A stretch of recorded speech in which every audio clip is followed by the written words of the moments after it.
નમસ્કાર દર્શક મિત્રો, સ્વાગત છે તમારું પ્રવેગ ટીવીના વિશેષ કાર્યક્રમ મિશન કારકિર્દીમાં, જ્યાં મળશે તમને સચોટ સલાહ અને માર્ગદર્શન. મિશન કારકિર્દી સાથ છે, સહકાર છે, સંવાદ છે. મિત્રો, પ્રેઝન્ટ સિનારીઓમાં વિદ્યાર્થીઓમાં વિદેશમાં જવાની ઘેલછા બહુ વધી ગઈ છે. દર 10માંથી 4 વિદ્યાર્થીઓ એવા હશે કે જે કહેતા હશે કે ભાઈ મારે વિદેશમાં જવું છે, ત્યાં કરિયર બનાવી છે, ત્યાં મારે પૈસા કમાવા છે, ત્યાં મારે PR કરવું છે. પણ લાયકાત જાણ્યા વગર કે પરીક્ષા કઈ આપવી પડે તેની ગંભીરતા જાણ્યા વગર આપણે તૈયારી કરતા હોઈએ છીએ. એવું કહેવાય છે કે કારકિર્દીની શરૂઆતમાં જો તમને યોગ્ય મેન્ટર કે સલાહકાર મળી રહે ને તો સોનામાં સુગંધ મળે. કેટલી સ્પીડમાં દોડવું એ મહત્વનું નથી, પણ કઈ દિશામાં દોડવું, સાચી દિશામાં દોડવું એ મહત્વનું હોય છે. મિત્રો, આજનો આપણો વિષય છે વિદેશમાં અભ્યાસ અને કારકિર્દી. તે માટે આપણા સ્ટુડિયોમાં ઉપસ્થિત છે નિલેશ ભગત, કે જે સર્ટિફાઈડ કરિયર એનાલિસ્ટ છે. ભારત અને બહાર વિવિધ મલ્ટીનેશનલ કંપનીઓ સાથે કામ કરવાનો તેમનો 25 વર્ષથી વધુનો અનુભવ છે. તેઓ નિયમિત મંચો પર સારા વક્તા છે. શાળા, સ્કૂલ તેમજ કોર્પોરેટ સેક્ટરમાં તે સોફ્ટ સ્કિલની તાલીમ પણ આપે છે. આજે આપણે તેમના મહત્તમ જ્ઞાનનો લાભ લઈશું. તો સ્વાગત છે નિલેશ સાહેબ તમારું મિશન કારકિર્દીમાં. હવે ચર્ચાનો દોર આગળ વધારીએ અને વાત તો વિદેશ અભ્યાસની છે. તો આ ચર્ચાના દોરનો જે પ્લેન છે એને ટેક ઓફ કરીએ. તો સૌથી પહેલો પ્રશ્ન મારો એ છે કે વિદેશમાં અભ્યાસ વિશે અમને કંઈક બેઝિક માહિતી આપો. જેમ તમે અગાઉ જણાવ્યું, વિદેશ અભ્યાસનો ક્રેઝ ડેફિનેટલી ઘણો વધી રહ્યો છે ને એના ઘણા કારણો છે, કેમ કે વિદેશ અભ્યાસમાં ઘણા લાભો થતા હોય છે. જો તમે આંકડા જુઓ તો મિનિસ્ટ્રી ઓફ એક્સટર્નલ અફેર્સ પ્રમાણે 2022માં 13.5 લાખ વિદ્યાર્થીઓ ભારતના વિદેશમાં ભણતા હતા.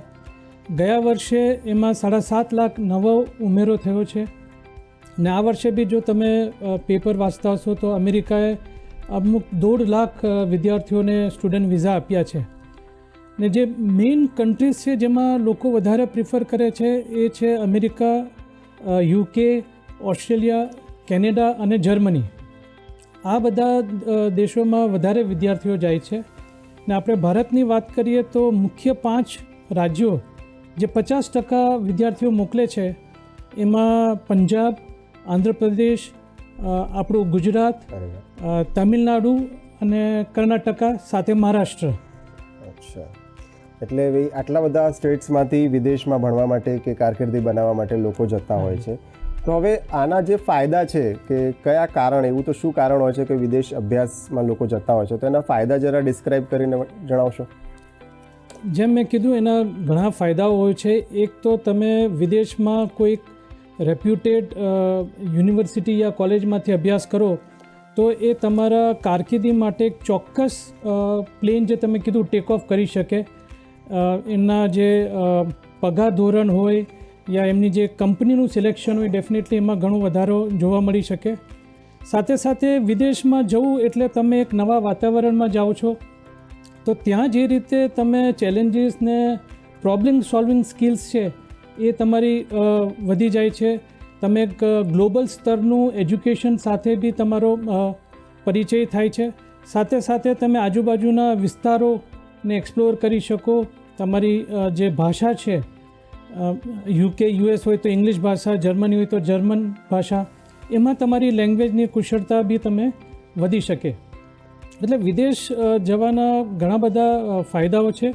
સ્પેશિયલી તમારું કારકિર્દીને ડેફિનેટલી જો સારી કોલેજમાંથી કર્યું હોય તો ઘણો વેગ મળી શકે છે. એટલે આપણે એવું કહી શકીએ કે આપણે આપણો કમ્ફર્ટ ઝોન તોડીને એક અલગ જ કન્ટ્રીમાં જઈએ છીએ. ત્યાંની ભાષા, ત્યાંનું કલ્ચર, એ બધા વચ્ચે આપણે ફાઇટ આપવાની હોય છે અને આપણી કારકિર્દીને આપણે પ્રૂવ કરવાની હોય છે. હવે આગળનો સવાલ એ છે કે વિદેશ જવા માટે ઓછામાં ઓછું ભણતર કેટલું હોવું જોઈએ, તેમજ કેટલો વહેલો આપણે અભ્યાસ શરૂ કરી શકીએ તો આપણા માટે ફાયદાકારક છે. જનરલી વિદેશ જવા માટે 12મા ધોરણ પછી ઘણા સ્કોપ હોય છે. તમે ગ્રેજ્યુએશન માટે જઈ શકો. જેણે ગ્રેજ્યુએશન ભારતમાં કર્યું હોય એવા બી ઘણા સ્ટુડન્ટ્સ પોસ્ટ ગ્રેજ્યુએશન માટે યા માસ્ટર્સ ડિગ્રી માટે જતા હોય છે, ડોક્ટરેટ PhD માટે જતા હોય છે, રિસર્ચ માટે જતા હોય છે. એટલે ઘણા બધા કારણો હોઈ શકે, પણ જનરલી 12મા ધોરણ પછી વિદેશ જવાનું વધારે ઇમ્પોર્ટન્ટ બની જાય છે. ને સમય જે તમે પૂછ્યું, તો તમે એકવાર નક્કી કરી દો કે તમારે આ કારણે વિદેશ જવાનું છે તો એની તૈયારી તમે મિનિમમ 1 થી 1.5 વર્ષ પહેલાં શરૂ કરી દેવી પડે. કેમ કે અમુક પરીક્ષાઓ તમારે પાસ કરવી પડે, અમુક તમારે પ્રોસેસ જે એપ્લિકેશન છે, વિઝા છે, એવી ઘણી બધી પ્રોસેસ છે જે તમારે પસાર થઈને પછી તમે વિદેશમાં અભ્યાસ કરી શકો. એટલે વિદેશમાં અભ્યાસ કરવો હોય તો મિનિમમ 12th પછી જ તમે ત્યાં એપ્લાય કરી શકો છો. Correct. પણ સપોઝ કોઈ ચાઇલ્ડ એજમાં જ કે 8th-9th સ્ટાન્ડર્ડમાં છે ને એને એક ગુજરાતી મીડિયમમાં છે ને એને ખ્યાલ છે કે ભાઈ મારું કારકિર્દીનું લક્ષ્ય ક્લિયર જ છે કે મારે આફ્ટર 12th પછી ત્યાં વિદેશમાં જ મારી કારકિર્દી બનાવવી છે, તો એની માટે કંઈક કોર્સિસ વગેરે ખરી કે 12thમાં જે હોય ગુજરાતી મીડિયમ ઇંગ્લિશ મીડિયમના સ્ટુડન્ટને જનરલી ઓછી તકલીફ પડતી હોય છે, પણ અર્લી એજમાં કોઈ વિઝન ક્લિયર કરી શકે ખરી? બહાર ભણવું કોઈ બી ઉંમરે થઈ શકે, પણ તમારે ત્યાં એક સપોર્ટ સિસ્ટમ જોઈએ. એટલે 12મા ધોરણ પાસ કર્યો હોય એ છોકરો કે છોકરી થોડા મેચ્યોર થઈ ચૂક્યા હોય ને ત્યાં એમને એકલા રહેવાનું હોય, હોસ્ટેલમાં રહેવાનું હોય તો વધારે ફાવટ આવે. એ પહેલાં જો તમારું કોઈ રિલેટિવ હોય, ફ્રેન્ડ હોય તો ડેફિનેટલી કરીશું. યસ. હવે વિદેશમાં અભ્યાસ માટે કયા અભ્યાસક્રમો લોકપ્રિય છે અને તે આ જે લોકપ્રિય કાર્યક્રમો છે એનો સમયગાળો કેટલો છે? જેમ અગાઉ મેં તમને કીધું, લોકો સ્ટુડન્ટ્સ વિદેશ અભ્યાસ માટે ગ્રેજ્યુએશન, પોસ્ટ ગ્રેજ્યુએશન યા માસ્ટર્સ માટે જતા હોય છે, પણ સૌથી પોપ્યુલર કોર્સિસ એ સ્ટેમ કહેવાય છે. STEM. S for science, T for technology, E for engineering and M for mathematics.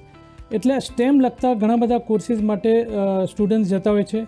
એની સાથે સાથે બીજા કોર્સિસમાં મેડિકલ આવે છે, ઇન્ટરનેશનલ સ્ટડીઝ આવે છે, ઇન્ટરનેશનલ બિઝનેસ આવે છે, બિઝનેસ એડમિનિસ્ટ્રેશન આવે છે, મેડિકલ સાયન્સીસ જે મેં તમને કીધું એ બી આવે છે, સાયકોલોજી, એવા ઘણા બધા વિષયો જે આપણે અહીંયા ભણતા હોય એ બધા જ વિષયો તમે વિદેશમાં પરસ્યુ કરી શકો. અને આની ઓન એન્ડ એવરેજ આનો સમયગાળો કેટલો હોય છે ભણવા પછીનો, કે આફ્ટર ગ્રેજ્યુએશન કે પોસ્ટ ગ્રેજ્યુએશન પછી કોઈ જવા માંગતું હોય તો? ગ્રેજ્યુએશન જનરલી 4 વર્ષનું હોય છે ને પોસ્ટ ગ્રેજ્યુએશન યા માસ્ટર્સ 1 થી 2 વર્ષનું હોઈ શકે છે. અચ્છા, 1 થી 2 વર્ષ. જેમ આપણા ઇન્ડિયામાં 3+2 છે તો ત્યાં પણ એ રીતે જ છે ગ્રેજ્યુએશન 3+2 કે 4+1 યા 4+2 હોઈ શકે છે. 4+1 યા 4+2 જેવો તમારો કોર્સ પર ડિપેન્ડ કરે છે. હા, ઓકે.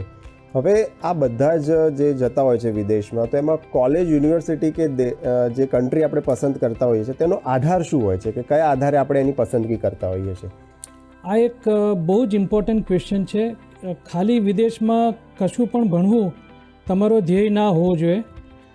સૌથી પ્રથમ તમારે પોતાને કયા કોર્સમાં આગળ ભણવું છે, વિદેશમાં ભણવું છે એ નક્કી કરવું પડે. એના માટે તમારો જે ઇન્ટરેસ્ટ છે, રુચિ, તમારી જે આવડત છે, તમારું જે પર્સનાલિટી છે, એ બધું તમારે સ્વમૂલ્યાંકન કરીને એક નિર્ણય પર આવો જોઈએ. એના માટે તમે કોઈ સ્ટડી અબ્રોડના કન્સલ્ટન્ટને બી મળી શકો, કેરિયર કાઉન્સિલરને મળી શકો. ને પહેલું તમારે એ નક્કી કરવાનું હોય છે કે તમારે કયો કોર્સ કરવો છે. એ કોર્સ નક્કી કર્યા પછી તમારે એ જોવાનું હોય છે કે એ કોર્સ માટે શ્રેષ્ઠ કોલેજ કયા કયા દેશોમાં છે. એ તમે એક શોર્ટલિસ્ટ જેવું બનાવી દો ને પછી એના પરથી તમારે નિર્ણય લેવાનો છે કે તમારે કયા કોલેજ યા કયા કન્ટ્રીમાં જવાનું છે. કેમ કે માની લો કે તમે ઇંગ્લિશ સ્પીકિંગ કન્ટ્રીઝમાં જાઓ તો તમને ઇઝી પડે. તમે ફ્રાન્સ કે જર્મની જ્યાં ઇંગ્લિશ નહીં હોય તો તમારી ભાષા બી શીખવી પડે. દરેકના અલગ અલગ એક્ઝામ્સ હોય એ તમારે પાસ કરવા પડે ને દરેક કન્ટ્રી ને દરેક કોલેજ એનું અલગ અલગ ધોરણ હોય છે, ટ્યુશન ફીસનું. એટલે આ બધા નિર્ણયો પછી જ તમે નક્કી કરી શકો કે વિદેશમાં અભ્યાસ માટે, કોલેજમાં પ્રવેશ માટે આપણે કઈ પરીક્ષાઓ આપવાની હોય છે. અને આની સાથે જ મારો બીજો એક સંલગ્ન પ્રશ્ન છે કે આપણે એકવાર પરીક્ષામાં અસફળ થઈ જઈએ તો વારંવાર પરીક્ષા આપી શકીએ ખરા? વિદેશોમાં કોલેજમાં એડમિશન માટે 2 પ્રકારના જનરલી પરીક્ષાઓ હોય છે. એક છે તમારી ઇંગ્લિશ પ્રોફિશન્સી ટેસ્ટ. એટલે તમે જે દેશોમાં જાઓ છો ત્યાં ટીચિંગ ને એ બધું અંગ્રેજી માધ્યમમાં હોય છે. ઓકે. એટલે એમની એક જરૂરત હોય છે કે તમે અમુક મિનિમમ લેવલનું અંગ્રેજી તમને હેન્ડલ કરી શકતા હોવો જોઈએ, તો જ તમે ત્યાં આસાનીથી ભણી શકો. એટલે એમાં ઘણી બધી ટેસ્ટ છે, જેમ IELTS છે, PT છે, TOEFL એક્ઝામ્સ છે, સેલ્પીપ છે, ડુઓલિંગો, OET, ઘણા પ્રકારની એક્ઝામ્સ હોય છે જે તમારું ઇંગ્લિશનું શું લેવલ છે એ નક્કી કરતી. આ બધી બહુ સ્ટાન્ડર્ડાઇઝ ઇન્ટરનેશનલ ટેસ્ટ હોય છે. બીજી સાથે અમુક કોલેજીસમાં તમે માની લો કે તમે માસ્ટર્સ કરવા જાઓ છો મેનેજમેન્ટ સ્ટડીઝ માટે, તો GMAT કરીને એક્ઝામ હોય છે જે તમારે આપવી પડે, અથવા તો તમારે એન્જિનિયરિંગ યા ઇવન માસ્ટર્સમાં બી અમુક કોલેજો GRE કરીને એક્ઝામ લે છે, ગ્રેજ્યુએટ રેકોર્ડ એક્ઝામિનેશન, એ તમારે પાસ કરવાની હોય છે.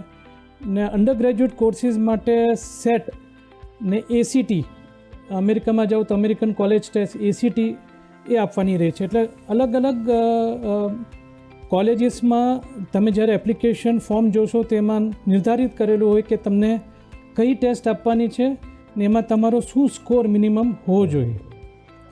બહુ જ સરસ માહિતી આપી, પણ મારો એક થોડો ક્વેશ્ચન ટ્વિસ્ટ છે કે આપણા ઇન્ડિયામાં જનરલી ઇંગ્લિશ પ્રત્યેનો હાવ થોડો વધારે છે, તો એવું શક્ય છે ખરી કે કોઈ સ્ટુડન્ટનું અંગ્રેજી થોડું ઘણું નબળું છે તો એ આફ્ટર 12th કે ગ્રેજ્યુએશન કે પોસ્ટ ગ્રેજ્યુએશન પછી વિદેશ જવાનું સપનું જોઈ શકે?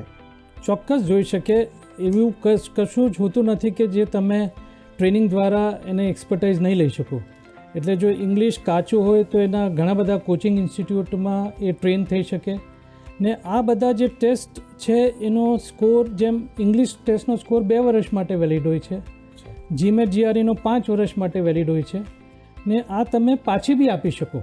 અચ્છા, માની લો કે તમારો ફર્સ્ટ એટેમ્પમાં સ્કોર નહીં આવ્યો, કોશિશ તો એ જ થવી જોઈએ કે ફર્સ્ટ એટેમ્પમાં આપણે સ્કોર લાવીએ, તાકી આપણે ઓછા પૈસા અને મહેનત, દર વખતે તમે ટેસ્ટ આપશો તમારે સમય અને પૈસા બંને પાછું રિપીટ કરવું પડશે, પણ તમે ટેસ્ટ મલ્ટિપલ ટાઈમ્સ આપી શકો.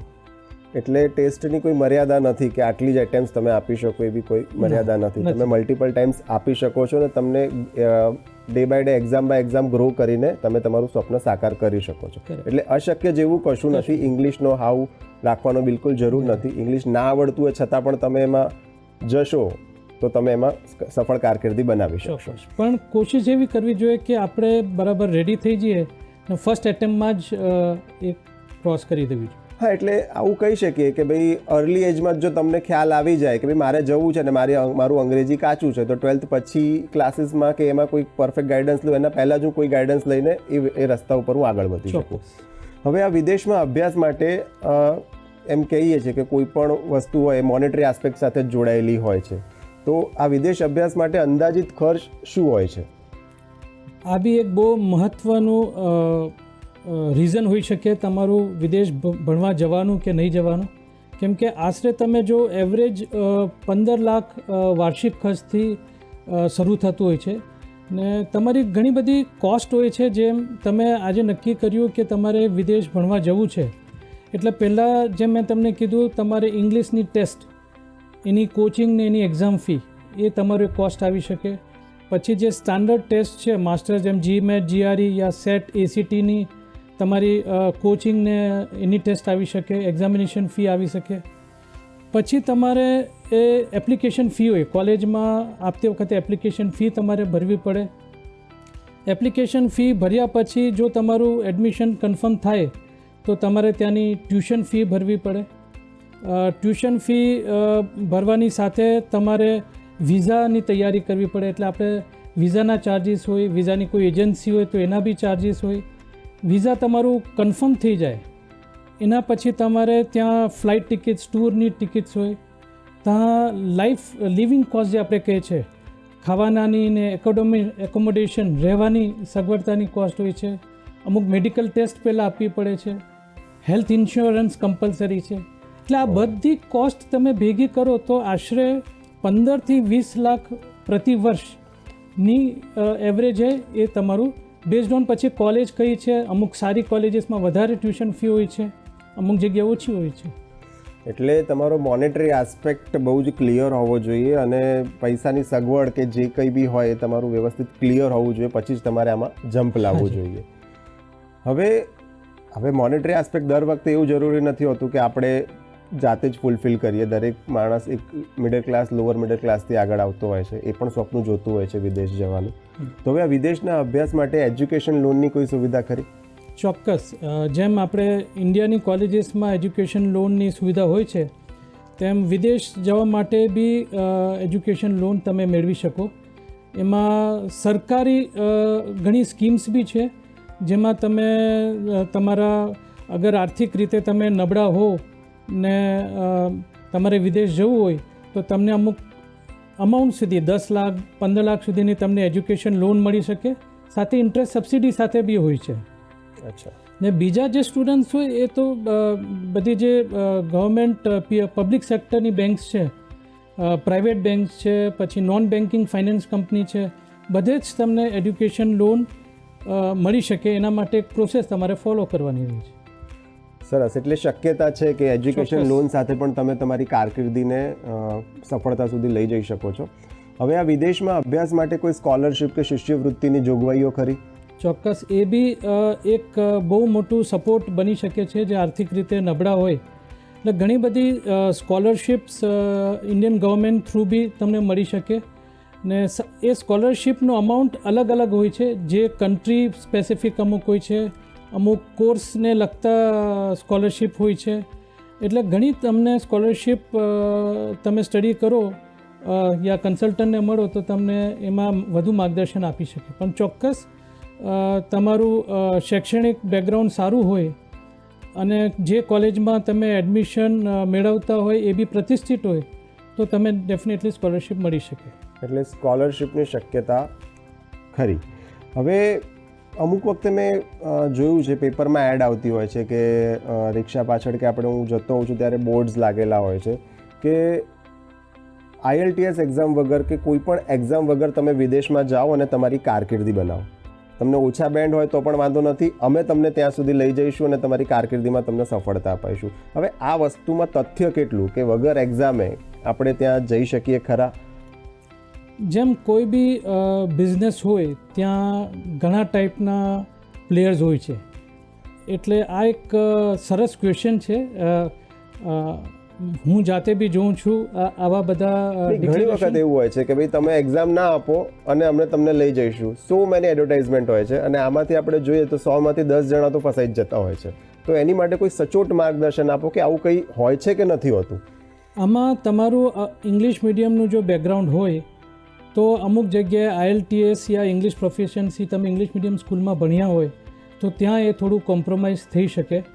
પણ વિધાઉટ IELTS જે કોલેજીસ કે યુનિવર્સિટીઝમાં એડમિશન તમે જતા હો ત્યાં ખાસ ધ્યાન રાખવાનું કે કોલેજ કે યુનિવર્સિટીની પ્રતિષ્ઠા શું છે.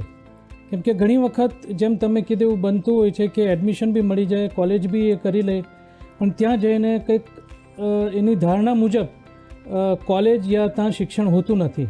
પણ એક વિદેશ જવાની જે ઘેલછા છે એના ખાતર ને ઇંગ્લિશની જે નબળાઈ છે, આ બંને જ્યારે ભેગું થાય ત્યારે હોઈ શકે કે તમે વિધાઉટ IELTS કે વિધાઉટ ઇંગ્લિશ ટેસ્ટ કશે જતા રહો અને તમને ત્યાં તમારા એક્સપેક્ટેશન પ્રમાણે ના મળે.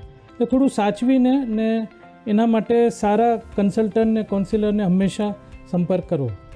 હા, એટલે એ જ થયું કે ઇંગ્લિશનો ફિયર ફેક્ટર હોય ને તમને એવું કોઈ કહે કે ભાઈ હું વગર ઇંગ્લિશ કે વગર ઇંગ્લિશના ટેસ્ટે તમને ત્યાં લઈ જઉં છું એટલે લોકો બહોળાઈ જતા હોય છે. પણ એવું વાસ્તવિકતામાં હોતું નથી. તમારે ત્યાં તપાસ કરી લેવી જોઈએ કે જે કોલેજ છે એની સાર્થકતા કેટલી છે. હાજી. હવે આપણે ત્યાં જઈએ છીએ તો ઓબ્વિયસલી ઇન્ડિયન રૂપીઝની જગ્યાએ અધર રૂપીઝમાં આપણે આપણો ખર્ચો કે બધું કરતા હોઈએ છીએ તો ઓબ્વિયસલી મોનેટરી ઘણું બધું વધી જતું હોય છે. તો હવે આ ખર્ચને પહોંચી વળવા માટે અભ્યાસ સાથે કોઈ પાર્ટ ટાઈમ જોબ કરી શકે ખરા લીગલી? ચોક્કસ. આમાં વિઝાની જે ટર્મ્સ એન્ડ કન્ડિશન્સ હોય, જે કન્ટ્રી દરેક કન્ટ્રીનું અલગ અલગ ટર્મ્સ એન્ડ કન્ડિશન હોય છે. પણ ડેફિનેટલી જે વિદ્યાર્થી વિદેશ જતા હોય છે એ લોકો પાર્ટ ટાઈમ જોબ, જેમ અમુક દેશોમાં અમુક અભ્યાસ હેઠળ તમે અઠવાડિયાના 20 કલાક પાર્ટ ટાઈમ જોબ કરી શકતા હો છો. એમાં તમે ઓન કેમ્પસ જોબ્સ મેળવી શકતા હોય, એઝ એ ટીચિંગ આસિસ્ટન્ટ હોય યા કોઈ કેફે યા રિટેલ આઉટલેટમાં તમે કરી શકો.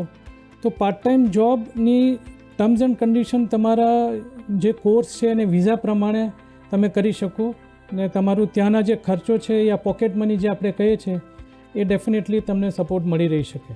એટલે યુનિવર્સિટી પણ તમને પ્રોવાઈડ કરાવતી હોય છે. સપોઝ જે અધર કન્ટ્રીમાંથી આવે છે તો એ સ્ટુડન્ટ્સને યુનિવર્સિટી પણ પ્રોવાઈડ કરાવે છે પાર્ટ ટાઈમ જોબ માટેનું કે તમે અમારા કોલેજમાં એડમિશન લો, અમે પાર્ટ ટાઈમ જોબની પણ સુવિધા તમને કરી આપીશું. અશ્યોરન્સ નથી હોતો, કોઈ ચોક્કસ ગેરંટી નથી. પ્રોબેબિલિટી ખરી ને? પ્રોબેબિલિટી ખરી કે આ શક્યતા ખરી કે તમને ઓન કેમ્પસ ઘણા આસિસ્ટન્ટ તરીકે, ટીચિંગ આસિસ્ટન્ટ યા લાઇબ્રેરી આસિસ્ટન્ટ, એવા ઘણા બધા જોબ્સ તમે કરી શકો. હવે આજે કોલેજમાં આપણે જતા હોઈએ છીએ ત્યાંની યુનિવર્સિટીની, તો ત્યાં કોઈ રહેવાની સુવિધા પૂરી પાડે છે કે આપણે ત્યાં જઈને જ પોતે શોધવી પડતી હોય છે? કોલેજ વિદેશમાં જાઓ છો એટલે આ એક મહત્ત્વનો પ્રશ્ન રહે છે, કેમ કે તમે ઘરના કમ્ફર્ટથી તમે એક બીજા દેશમાં જાઓ છો. તો ઘણા કોલેજીસ, જેમ ગ્રેજ્યુએટ કોલેજીસ હોય છે, એ ફર્સ્ટ યરમાં તમને અમુક કોલેજીસ, સારી કોલેજીસ ઓન કેમ્પસની સુવિધા પ્રોવાઈડ કરે છે, પણ જે પોસ્ટ ગ્રેજ્યુએશન કોર્સ છે યા બીજા વર્ષથી તમારે જાતે જ ત્યાં સુવિધાનું અરેન્જમેન્ટ કરવાનું હોય છે. એના માટે ઘણા તમે ભારતથી ત્યાં જવા પહેલાં જ તમે અમુક રિયલ એસ્ટેટના કન્સલ્ટન્ટને બધું એમને કોન્ટેક્ટ કરી શકો છો.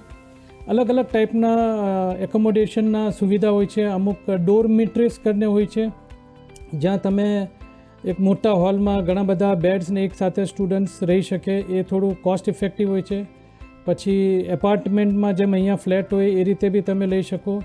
ને ઘણી જગ્યાએ હોમ સ્ટે કે સાથે અમુક ફેમિલી જોડે પણ તમે રહી શકો.